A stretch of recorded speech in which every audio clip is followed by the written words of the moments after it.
Halo Sobat Spoiler, bagaimana kabarnya? Tentunya Millers doakan baik-baik saja. Jumpa lagi di channel Sektor Spoiler. Pada video kali ini, Millers akan bahas kelanjutan cerita dari Donghua series Solen 2 episode 105. Seperti biasa, Millers mau ingatkan lagi bagi Sobat Spoiler, karena video ini mengandung spoiler, Mimin sarankan untuk tonton dulu episode-episode sebelumnya, biar ngerti jalan ceritanya. Tapi buat Sobat Spoiler yang gak sabar dan udah siap dengerin kelanjutan ceritanya, langsung saja kita gas ke ceritanya.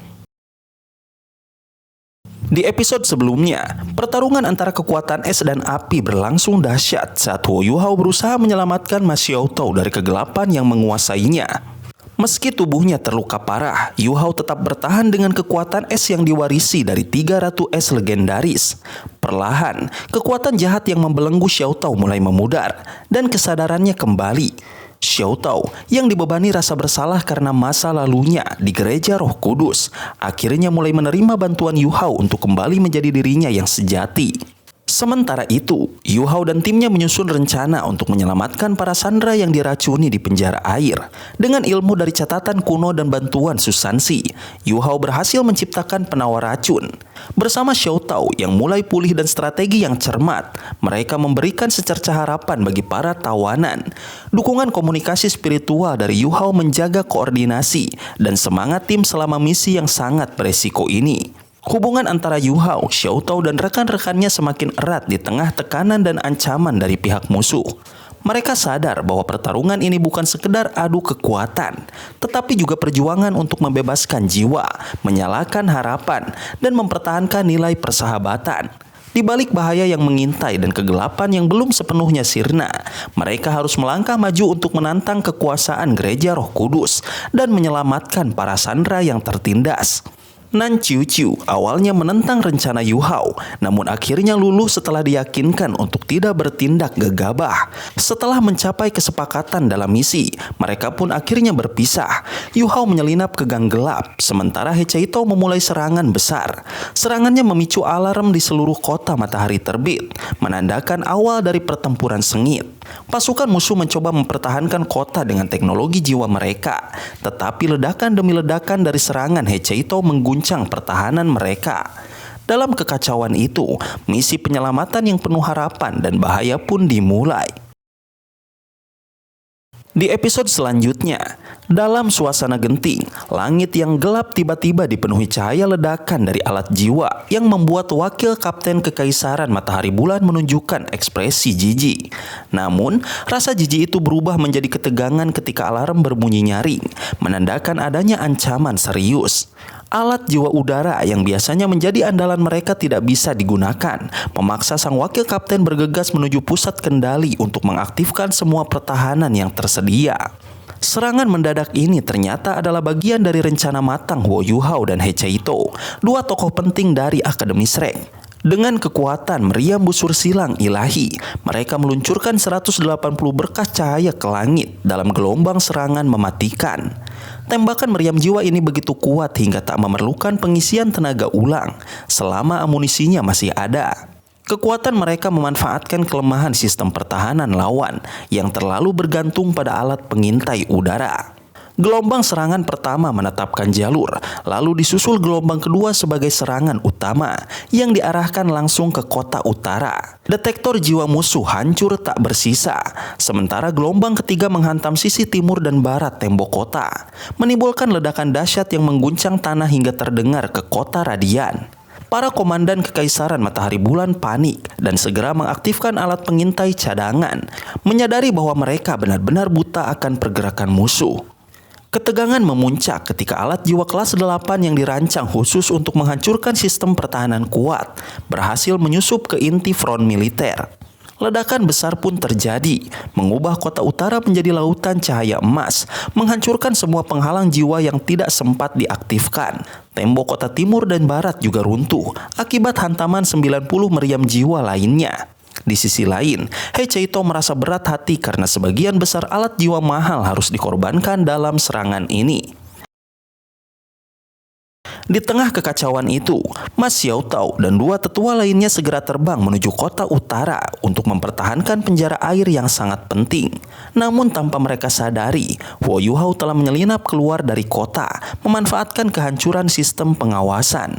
Huo Yuhao menggunakan kemampuan es tertingginya untuk menurunkan suhu tubuhnya secara ekstrim, sehingga semua alat jiwa musuh menjadi lumpuh sementara. Dalam kondisi kekuatan jiwa yang lemah, ia mengandalkan kekuatan fisiknya untuk menerobos tembok kota. Dengan bantuan interferensi spiritual, ia berhasil keluar kota tanpa terdeteksi dan bersembunyi di parit untuk memulihkan tenaganya perlahan. Saat meriam jiwa kelas 8 meledak, Huo Yuhao menahan diri untuk tidak menggunakan kekuatannya sepenuhnya. Sebaliknya, ia menyelam ke dalam air dan menembus penjara air menggunakan kekuatan fisik. Dengan deteksi spiritualnya, ia menemukan para insinyur dan ahli jiwa yang ditahan. Walau belum pulih sepenuhnya, mereka masih menyimpan kekuatan untuk bertarung.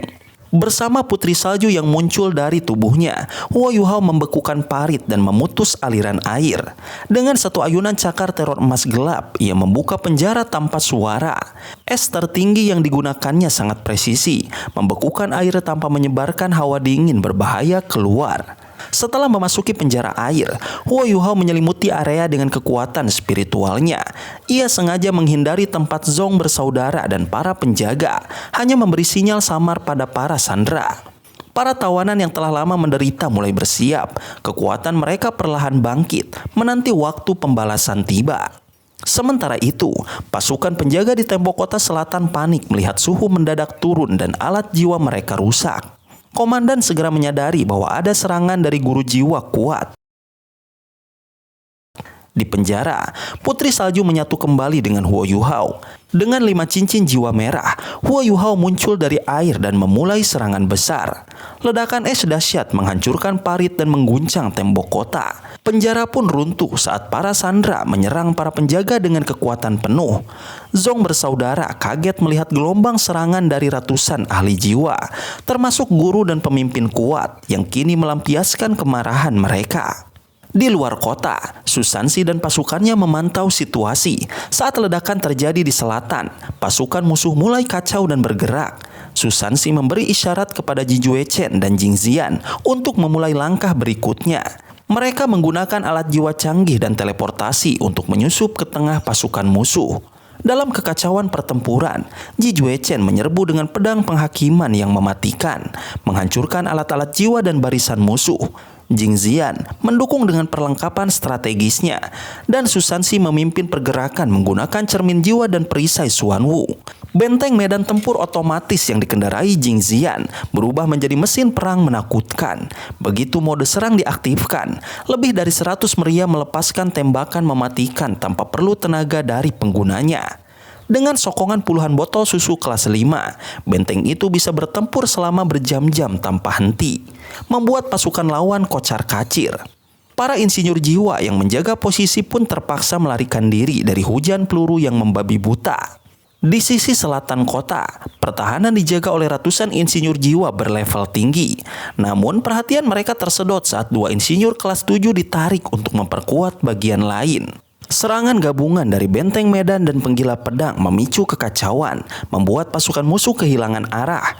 Susansi menggunakan domain Xuanwu untuk mengubah area sekitar menjadi rawa lamban, menjebak musuh dalam ilusi lumpur, hingga serangan mereka nyaris tak terlihat.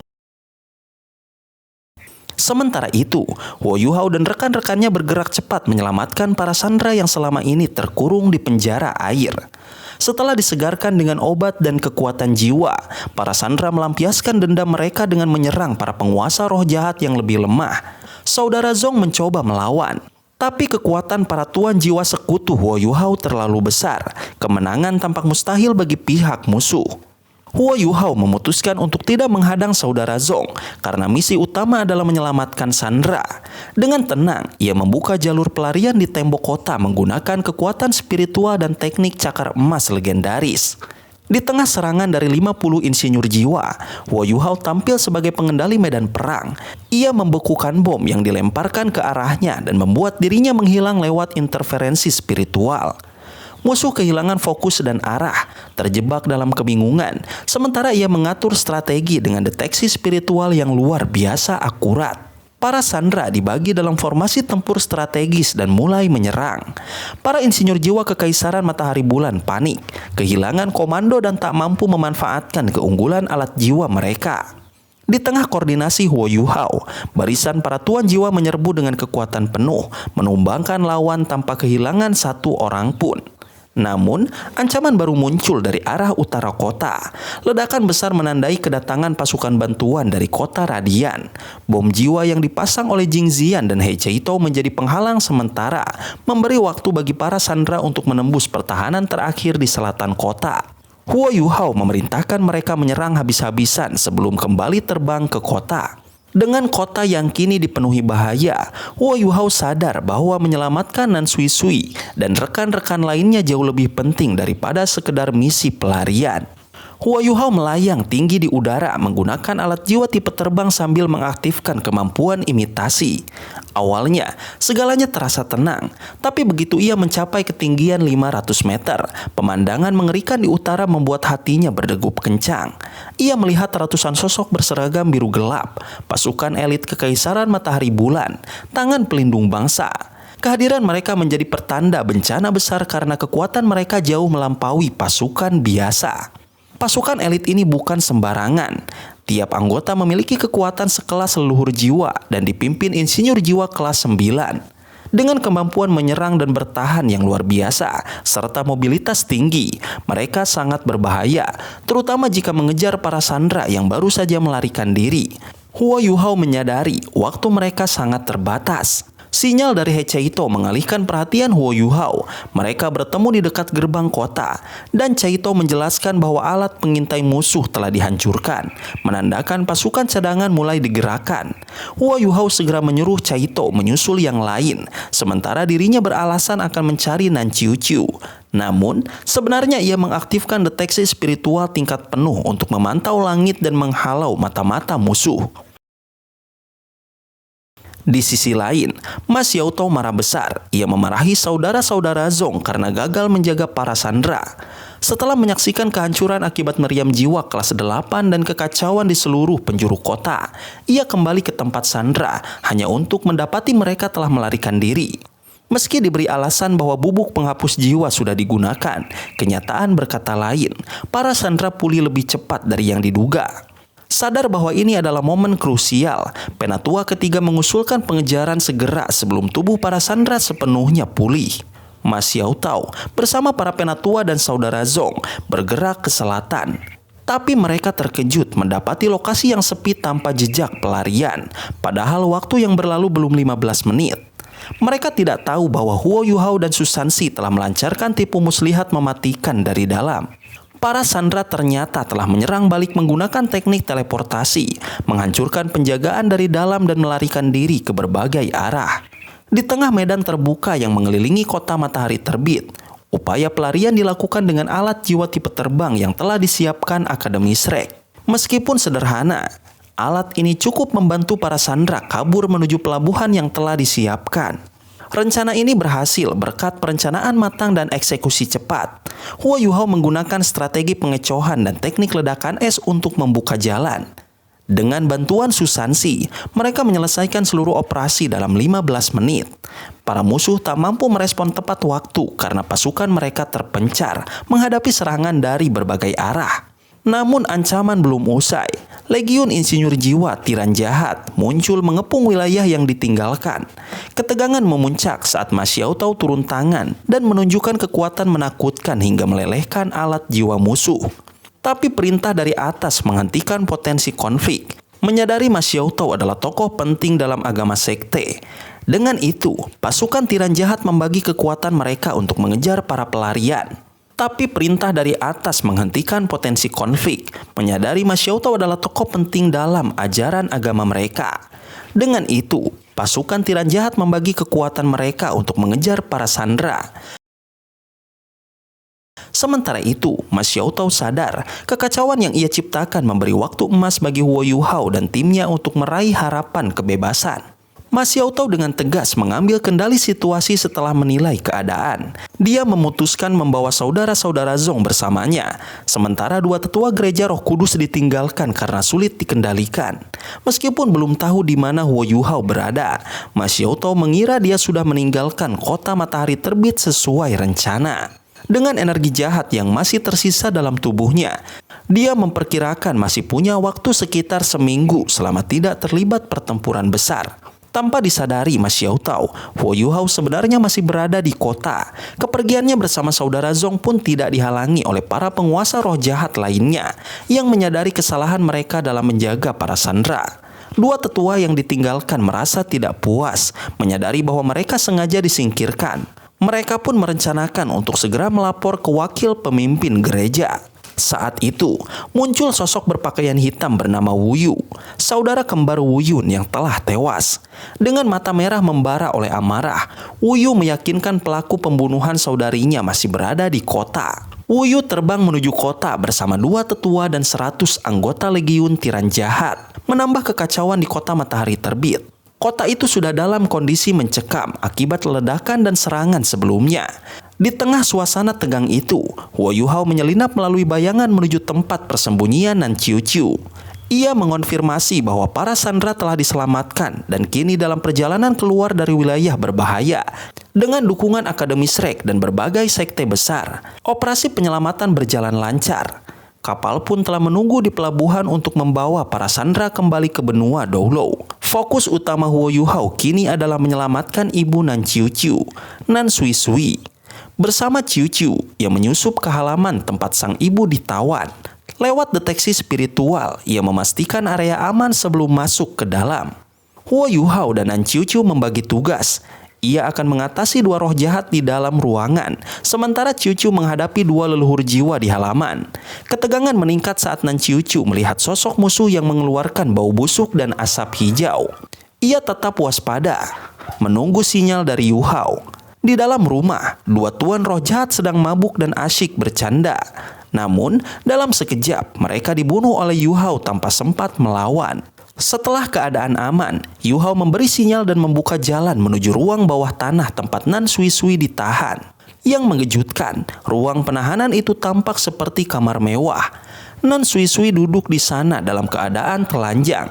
Nan Qiu Qiu langsung memeluk ibunya dan mencoba melepaskan rantai, namun gagal karena rantai itu sangat kuat. Nan Sui Sui menjelaskan bahwa dirinya tidak disakiti secara fisik oleh penculiknya, seorang mantan saingan cinta di masa muda yang kini menjadi penguasa roh jahat. Ia hanya ditahan dan dirawat dengan cara yang menyakitkan secara emosional. Huo Yuhao kemudian turun tangan. Dengan kekuatan uniknya, ia memotong rantai perak itu dengan mudah menggunakan cahaya hijau giok dari telapak tangannya, membebaskan Sui Sui sepenuhnya. Kini Nan Sui Sui telah bebas, namun ancaman dari Wu Yu dan pasukan jahat masih membayangi. Meski demikian, dengan keberanian Nan Qiu Qiu dan kecerdasan Huo Yuhao, mereka memiliki harapan untuk lolos dari kegelapan. Misi penyelamatan ini bukan hanya tentang kekuatan, tapi juga tentang cinta kesetiaan dan tekad untuk melindungi orang-orang mereka sayangi.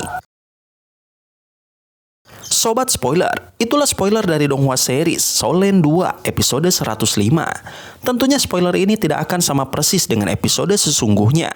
Maka dari itu, jika ada kesalahan dalam kata ataupun istilah, serta kekurangan atau kelebihan durasi harap dimaklumi. Dan jangan lupa untuk mendukung channel ini terus berkembang dengan cara like, share, dan subscribe, supaya kalian gak ketinggalan update terbaru dari channel ini. Terima kasih banyak sudah menonton video ini sampai akhir Sobat Spoiler. Kritik dan saran positifnya silahkan di komentar. Sampai ketemu lagi di video berikutnya. Tetap semangat dan sampai jumpa.